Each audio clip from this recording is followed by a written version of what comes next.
Do you feel like the show has evolved, or do you think that there are maybe not distinct, but certain stages that the show went through over those 100 plus episodes? Yeah, for sure. I would say like the first phase, I just thought this is gonna be an interview show, and I'm kind of going to interview what I was describing. Like I'm going to interview ideal clients, and then use this as a way to get people to buy our program. That was like V1.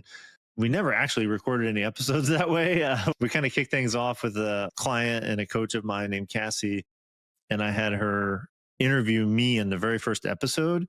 And it was all about like, who am I deeply? What's the show really about? What's Seven Figure Leap mean?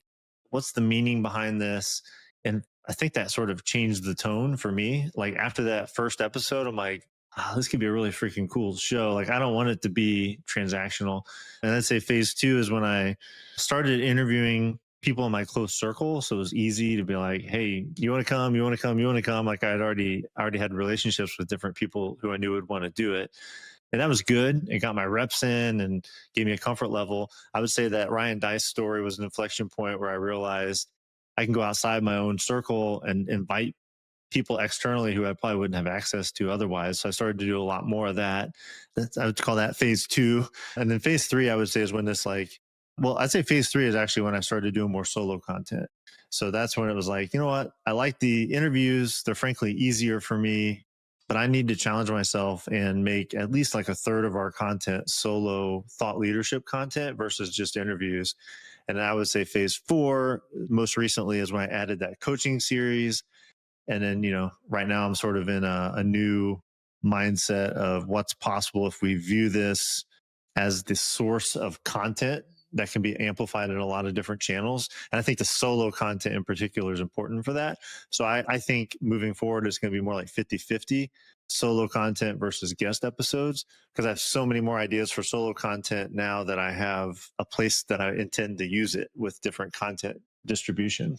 Yeah, it seems like what you've sort of done is figure out how the show can actually aid the business, how it can feed into the Yeah, business. So many 1000%. hosts just record content or talk to their friends or just hop on and just talk because they know that they're supposed to record an episode. Yeah. But I think you've been very intentional with the types of guests and the types of topics and the types of episodes that you've been creating over the time.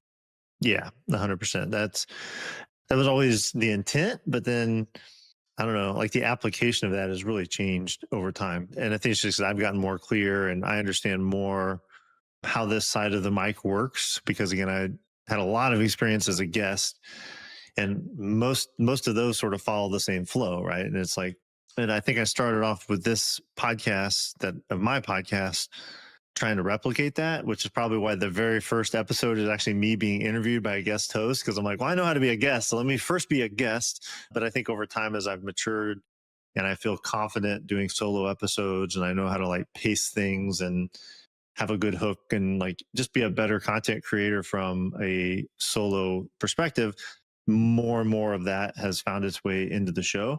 And like I said, when I'm doing guest interviews, I'm a little more selective about that. And there's a specific purpose per interview type, right? Case study has its place, a coaching series has its place, the sort of the aspirational, when I get a chance to interview someone who I would also pay $10,000 to have an hour with, that has a place. And so, yeah, I think I've just got a rhythm for one thing, but also like I know when we plan an episode, what the purpose of that particular episode is, versus just like, yeah, it's Tuesday, man, I got to record something. What can I scrape together? We don't really operate that way anymore. That was actually my next question, which is, are there things that you did at the beginning that you don't do? And so I guess maybe you can share what that planning process looks like, or is it, or how deep that goes? Because I think that so many hosts can benefit from just being more intentional with their episode strategy. Yeah. It's nothing fancy. It's just a Google Doc basically I can access on my phone or on my computer. And that is primarily ideas for solo episodes. Like to me, that's the harder work, is coming up with original ideas to rap on for 15 to 30 minutes by myself.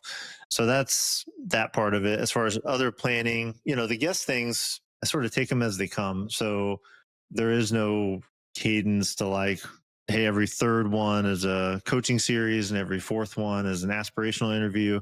That's just like, as I get opportunities to invite people that I admire, they're going to get recorded at the first opportunity that matches their schedule. I'm recording an episode tomorrow as we speak with Cameron Harold, he wrote Vivid Vision. He's like a really famous COO. And like that just happened through a mutual introduction. And I'm like, here's my calendar. You find the first spot that works for you, and we'll work around that. Cause I think, respecting people in that way is important. And then, yeah, case studies kind of come up naturally because we have a constant flow of people graduating our core program and then looking for opportunities to interview people there. So, we publish weekly. It tends to work in batches where I'll typically do, if I'm going to do a solo episode, I almost always do at least two, because it's like, well, if I'm going to get in the mindset and sit in this office and have the mic set up the right way, I might as well just knock out two. And I got plenty of ideas. So I usually take those ideas transparently. I put them in ChatGPT. It knows kind of my base of knowledge. And I'm like, here's what I want to cover. Like, help me outline this. And I take a rough outline, I put it in another Google Doc, and that sort of becomes my very loosely defined teleprompter. And that just becomes a bullet point summary of what I want to jam on. So that's kind of the process and the flow. So all guest interviews happen on Tuesdays, and I try to do the solo episodes also on Tuesdays, usually on weeks when I don't have a guest booked. And I'll spend like an hour and record 2 episodes at a time. And that way we always are several weeks in advance on our publishing schedule.